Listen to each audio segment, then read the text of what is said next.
Good afternoon, ladies and gentlemen. I understand that it's been a really hellacious retrograde. Plus, we've got a eclipse / blood moon coming up. And y'all don't need me to give you the astrology report. I'm pretty sure you guys know by now that it's been really tough for a lot of people. Myself included. This week alone has been exhausting. And I've been talking to people, trying to help them, and also I've been talking to people that in hopes to help me and my husband and all the mess that I'm in. In the long run, we'll be okay. But right now, it's like the frying pan is warming up. You know what I mean? It's cranking up. The heat's been turned up. But I'm learning a very important lesson. We're all learning our lessons every day. Some are more harder than others. You can't make people care. You can't make people do what they're supposed to do. It's for them to discover that, hey, I fucked up. Maybe I should have done this. It's not the end of the world if they fuck up. It's not. It's not the end of the world. But you just have to pick up the pieces. They do, not you. You can't always clean up everyone's mess. I know that a lot of people have been told, don't be selfish, don't be selfish, don't be selfish. Do for others, do for others, do for others, do for others. So we've got a plethora of people that will give and give and give without expecting anything back. And those people usually are victims. Or they snap out of it and they become a total butt. Or they have this demeanor where they're not approachable anymore because they're tired of people taking from them.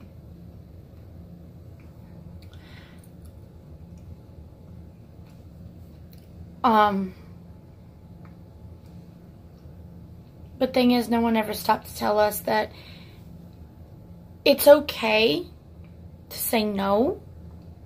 It's okay to cancel plans. And it's okay to have a day for you. And if you want to sit in front of your couch and just go on a Netflix or Hulu binge, do it. Sometimes we just need a moment, an hour, a day, whatever, of doing nothing. Once you become, usually it starts when people are in high school. You do and do and do and do and do and do and do and do, and then you forget how to be alone because you're conditioned to not be alone, to always be doing something, to always do for others or do this because you're told to. Like, for instance, I can't tell you how many times I've ran into people back when I was in high school. I'd be like, oh, you're a cheerleader. So, do you like it? My mom wants me to be a cheerleader. I'm like, what do you want? Well, my mom wants me, not what your mama wants. What do you want? And then finally they'll break down. This one girl at my school, I could tell she was putting on a mask. You know, she would go to the bathroom and she would just cry. Once she got in front of that mirror, she'd go, and then go back out there. And I stopped her one day. I said, "What's wrong?" "Oh, I'm fine. Everything's fine." Honey, no. Everything's not fine. Especially when you run to the bathroom. Instead of going to the bathroom, you're crying. And then, or you're hyperventilating. And then finally, when I asked her that one crucial question, "What do you want to do?" She said, honestly, she said, "I want to take art class. And I want to do art." She said, "I don't mind exercising and being active." She said, "But when I do art, you can't." I'm like, don't say you can't, because I would go to the gym, because I loved being active. Ride my bike around the neighborhood because I wanted to. And I did poems. I did art. My parents never restricted me. A lot of times when I was trying to discover myself, I did what my sister did. She played softball. I wanted to play softball. She did cheerleading. I did cheerleading. Until one day, I was maybe 10 or 11. My mom actually sat me down. She said, because I got picked on in softball, I got picked on in cheerleading. God, did I get picked on in cheerleading. I don't know why. I don't know why people picked on me.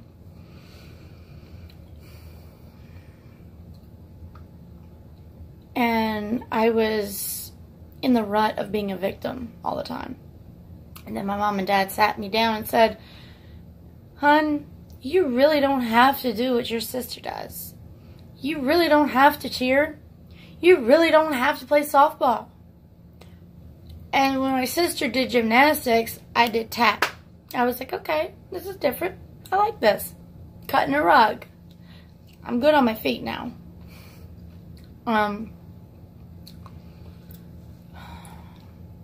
So, after all that, when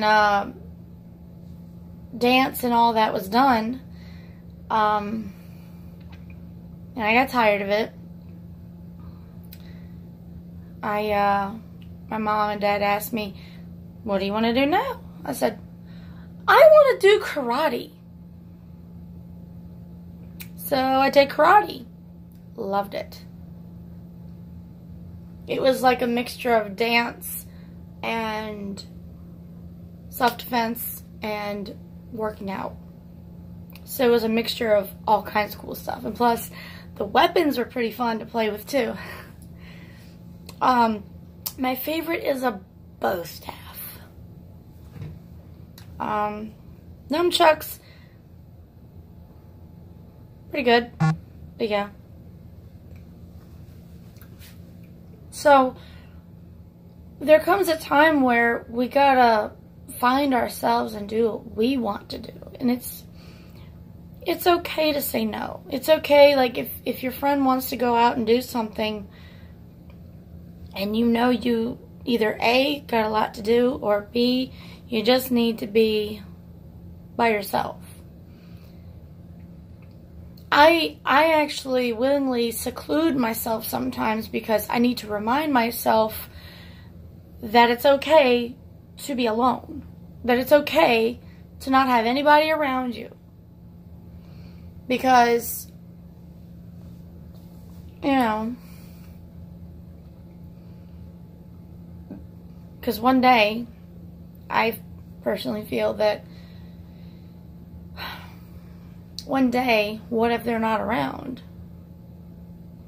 One day, what if they can't be around? I just gotta check the time. Yeah, I'm still good. And with this retrograde, a lot of people are learning a lot of hard lessons. A lot of people are learning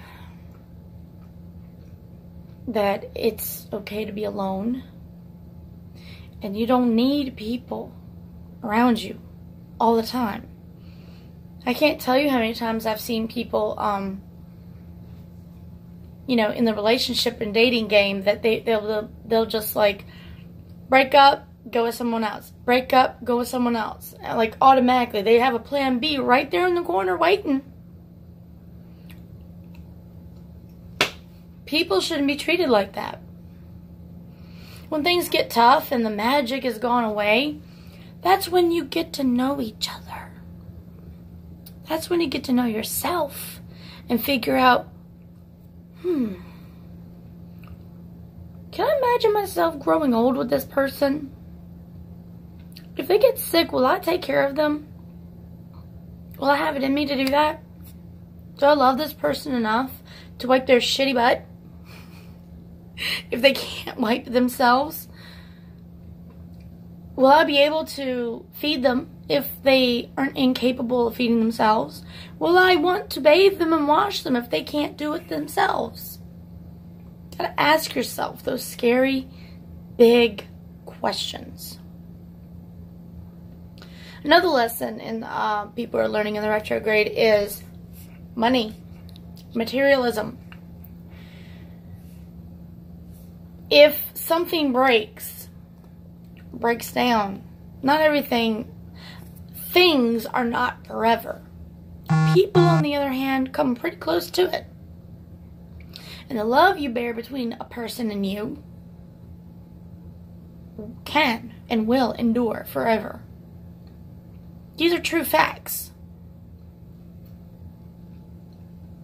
Like, for instance, random item.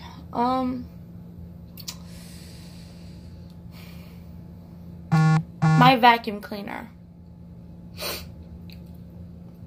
Let's say my vacuum cleaner craps out on me. I love how that thing works. It's handy. Plug it in, clean up, done. Now, one day, it's going to give out. It's going to crap out. Like everything else. I love my car. My car's not going to last forever. I love my car. I think it's amazing. No matter how dirty and old it is. I like it. I like how it handles. I like how it runs. I like how it's so good on gas. $30, filled, done, good. I'm good for like 1 or 2 weeks. Maybe more, depending how... Depending how my commute is. So,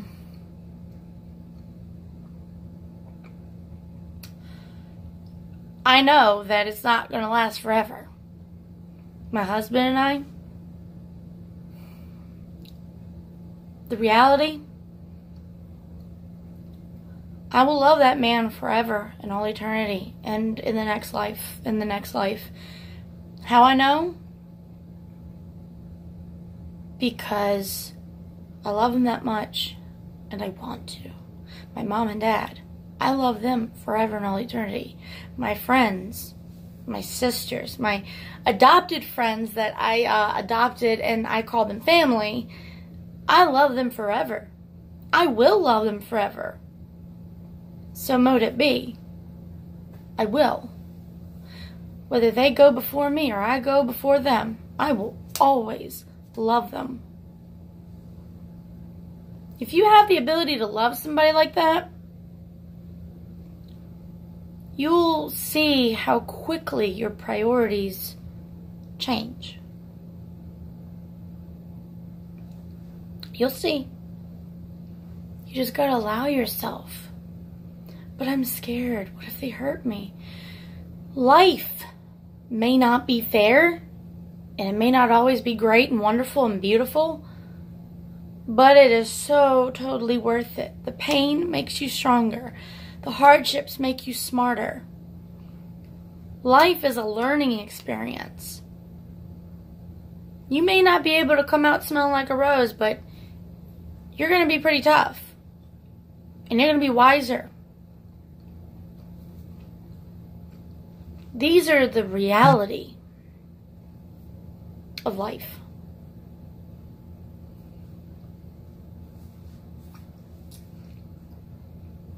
Nothing here in this existence is forever. But your emotions and your energy and your spirit are. This, what you see here, talking to you, moving, animated, this is a shell. What makes me, me, is in a combination of mainly here and partially here in my heart.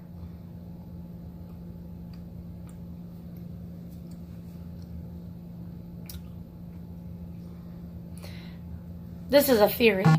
I think that the human spirit resides in the inside of the brain. You know how if you look it up, it's the actual weight of a soul. Science is actually proven how much the soul is weighed. There's an experiment. Back, and this was probably like what, early 1800s, early 1900s, maybe late 1800s. The scientist, the doctor, wanted to know, where does the soul reside? We do conduct electricity, so that electricity, I'm pretty sure, is our soul. I don't know. Just a theory that I have. I mean, you can have your own theory.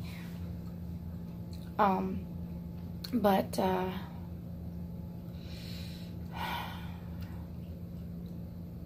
yeah.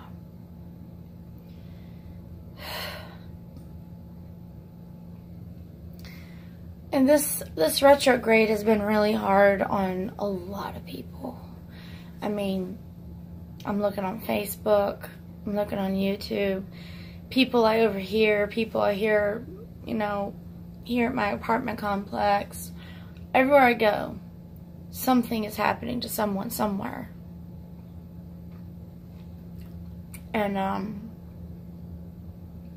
you know, you can let those things either destroy you or you can overcome them and give yourself a chance. You owe it to yourself to get up every day, slap on some makeup, do your hair, get your clothes on, feed yourself, take care of yourself just so that you can live another day. And pretty soon, whatever you're going through, it'll dissipate. It'll get better. And if it doesn't get better, there are always options to make it better. Speak up. Talk to somebody. Now, I've actually talked to someone today while I was getting ready for work. They were so distraught over the month that they've had. And they said, I'm actually afraid to leave my home. They said that they were afraid of even getting their car because they didn't know if more was gonna hit them. Because they felt that they couldn't win for losing. It was like every day something messed up happened. And it was at the point where the little things started to get under their skin. And I said, you need to sit down and acknowledge that these things have happened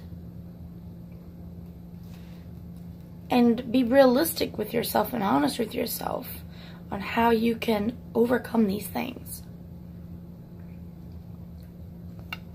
And they said, you're right, but I'm just so tired. I said, hey, dude, life isn't fair, but it is totally worth it. Trust me.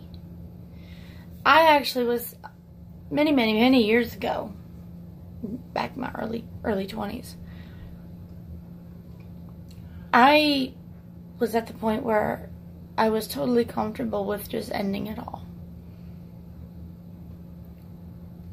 And I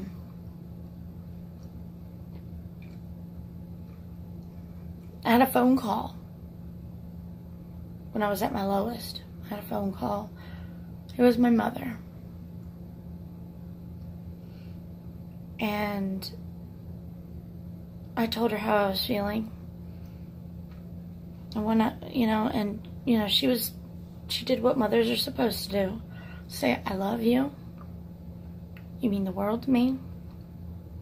Don't give up. Don't fail yourself. So, I sat down really quiet. And the one thing my mom told me that really resonated was, think about it. Before you do or say anything else, think about it. Think about everyone in your life and who you've come into contact with in your life.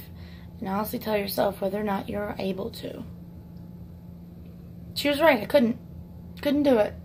Because I remembered what it felt like when one of my best friends killed themselves. I felt like a part of me died with her.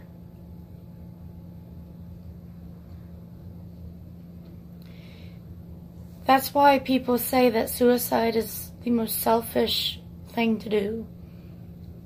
Yes, you're suffering. We get that. We know. But when you kill yourself or hurt yourself, you're not only just hurting yourself and killing yourself, you're killing a little piece of everybody that you've come into contact with. Your mom, your dad, your brothers, your sisters, your cousins, acquaintances, your friends. You are a part of someone else's life. That's why we're all connected. So, it would be like, to me it felt like a whole. Like a puzzle piece. You know, you have those nice big old jigsaw puzzles. And right in the very center, you take that puzzle piece and you burn that puzzle piece. What do you got? You got a jigsaw puzzle with a missing piece. A hole. That's the best way I can explain what suicide does to everybody else. What harming yourself does. Every time someone hurts themselves repeatedly, just imagine a puzzle piece being plucked out of the jigsaw puzzle. And pretty soon, for self-preservation reasons, people are going to just leave. They can't bear that pain. Knowing that they're right there, you didn't talk to them, and you didn't give them a chance to help you. If you gave someone a chance to help you, you know, maybe things get better.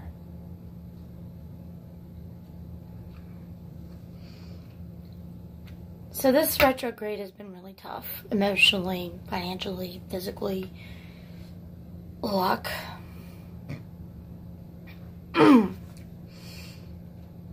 It's been tough for a lot of people. And some people flourished this month.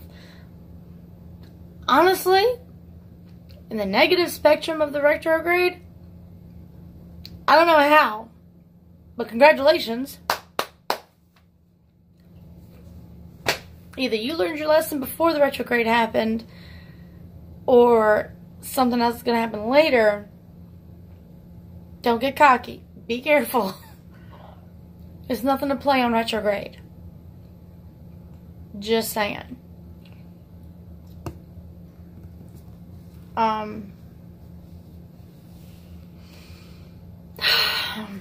Yeah. So I hope this helps. The daily gap, there'll be another daily gap for today too. You know, I'll be talking about something else. But I hope everyone is well, okay. And why do I have glitter on my lip? Honestly, I don't know how glitter gets anywhere. I mean, I don't have exuberantly glittery stuff around me or anywhere. Whatever. So, love you all. Be safe. Bless you. Namaste.